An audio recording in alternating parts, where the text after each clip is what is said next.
Study with Kanha ji में आपका स्वागत है। कल हमने एनसीईआरटी हिस्ट्री 6th क्लास का लेसन नंबर 1 के कुछ टॉपिक कंप्लीट किए थे।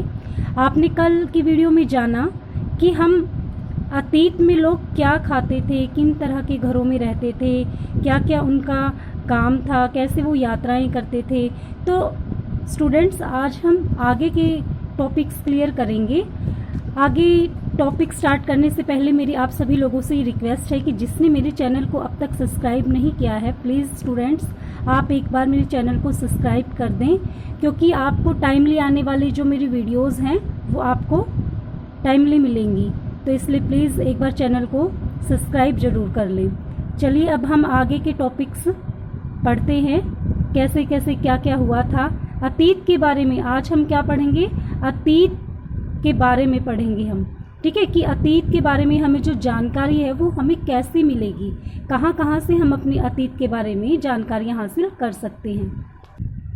तो गाइस, उसके लिए वीडियो में एंड तक बने रहना आपके लिए बहुत ज़रूरी है। चलिए अब हम टाइम वेस्ट ना करते हुए अपने आगे के टॉपिक को पढ़ते हैं। देखिए, अब बात आती है कि देश के नाम।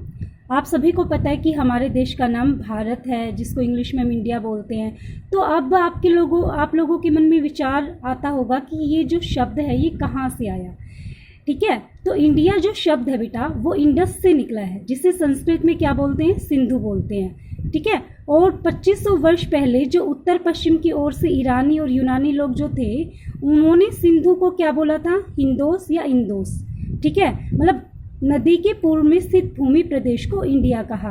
अब भारत नाम का प्रयोग जो है वो उत्तर पश्चिम में रहने वाले लोगों के एक समूह के लिए भी किया जाता था।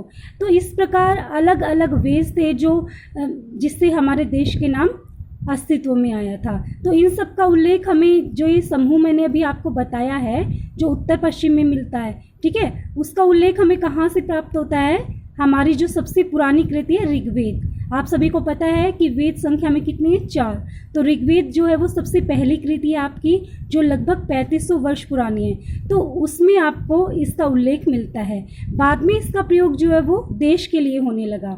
ओके, अब हम अपने सबसे मेन टॉपिक के बारे में पढ़ेंगे, अतीत के बारे में कैसे जाने। देखिए बेटा, यहाँ से आपके लगभग सभी क्वेश्चंस कवर हो जाएंगे। ये 6th क्लास के लिए तो इम्पोर्टेंट है ही, बल्कि ये वीडियो उन सभी के लिए भी बहुत इम्पोर्टेंट रहने वाली है जो किसी कॉम्पिटिटिव एग्जाम की तैयारी कर रहे हैं, क्योंकि यहाँ से आपके बहुत से क्वेश्चंस निकल के आते हैं। तो प्लीज़ वीडियो को बहुत ध्यान से सुनिएगा।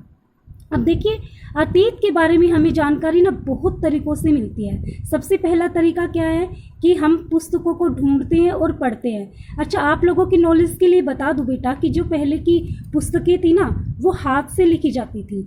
मतलब पहले कागज अस्तित्व में नहीं आता था, तो हम कहाँ पे लिखते थे? पत्तों पर लिखते थे। और हाथ से लिखी होने के कारण इनको क्या बोलते थे? पांडुलिपि। अब अंग्रेजी में जो पांडुलिपि जो है वो मैन्युस्क्रिप्ट बोलते हैं अंग्रेजी में पांडुलिपि को, जो कहाँ से निकला है? लैटिन भाषा के मैनु से, और जिसका क्या अर्थ है? हाथ। तो ये पांडुलिपियाँ कहाँ से हमें मिलती हैं? ये ताड़पत्रों अथवा हिमालय के क्षेत्र में एक पेड़ है भुर्ज नाम का, उसकी छाल से ये विशेष तरीके से तैयार किया जाता है भोजपत्र, और उस पे लिखा जाता है, ठीक है। पहले कागज नहीं आया था ना, तब तो हम क्या करते थे? पत्रों पे लिखते थे या पत्तों पे लिखते थे। फिर क्या होने लगा कि इतने वर्षों से पांडुलिपियों को, अब हम अगर पांडुलिपियों को ढूंढे, हमें मिल जाती हैं मंदिर और विहारों में। आज भी हमें पांडुलिपियाँ देखने को मिलती हैं, लेकिन कई पांडुलिपियों को कीड़ों ने खा लिया, ऐसा माना जाता है। अब प्राय जो ये पांडुलिपियाँ हैं, इनमें होता क्या है? आप लोगों के सामने प्रश्न उभर कर आ रहा होगा कि क्या लिखा होता है इनमें। तो देखिए, इनमें राजाओं के जीवन है, औषधियाँ हैं, विज्ञान है, ठीक है, इन सभी के बारे में आप लोगों को चर्चा मिलती है। इसके अतिरिक्त क्या है कि हमारे यहाँ पे महाकाव्य, मतलब रामायण और महाभारत, ये 2 महाकाव्य है ना, ये कविताएं और नाटक भी आपको देखने को मिलते हैं अतीत के बारे में, जो हमें जानकारी देते हैं। और ये मेनली किन भाषा में लिखी हुई होती थी? संस्कृत भाषा में, प्राकृतिक भाषा में, तमिल भाषा में। अब उस टाइम पे जो भाषा थी बेटा, प्राकृत भाषा का लोग प्रयोग करते थे, जो आम लोग होते थे। अच्छा, एक और तरीका था जिनसे हम अतीत के बारे में जानकारी हासिल कर सकते थे, और वो क्या थी? अभिलेख। क्या होते थे ये अभिलेख? बेटा ये अभिलेख जो थे वो एक ऐसे पत्थर होते थे जो मतलब कठोर होते थे बिल्कुल। उन पे जो है ना लोग, जो शासक लोग होते थे, राजा महाराजा जो लोग होते थे, वो पत्थरों पर अपनी जो है लेख लिखवाते थे। ठीक है, वो क्या होता था, उसमें उनकी विजयों का वर्णन होता था। ठीक है, लड़ाइयों का, उनकी विजयों का लेखा जोखा, ये सब चीज़ें इसमें आपको देखने को मिलती हैं। इसके अतिरिक्त अतीत में ना बहुत सी वस्तुएं जो प्रयोग में लाई जाती थी, उन सभी वस्तुओं का अध्ययन करने वाला कौन कहलाता था? पुरातत्वविद। जो अतीत में हम वस्तुएं यूज में लाते थे ना बेटा, उनका जो भी लोग अध्ययन करते थे उनको हम बोलते थे पुरातत्वविद।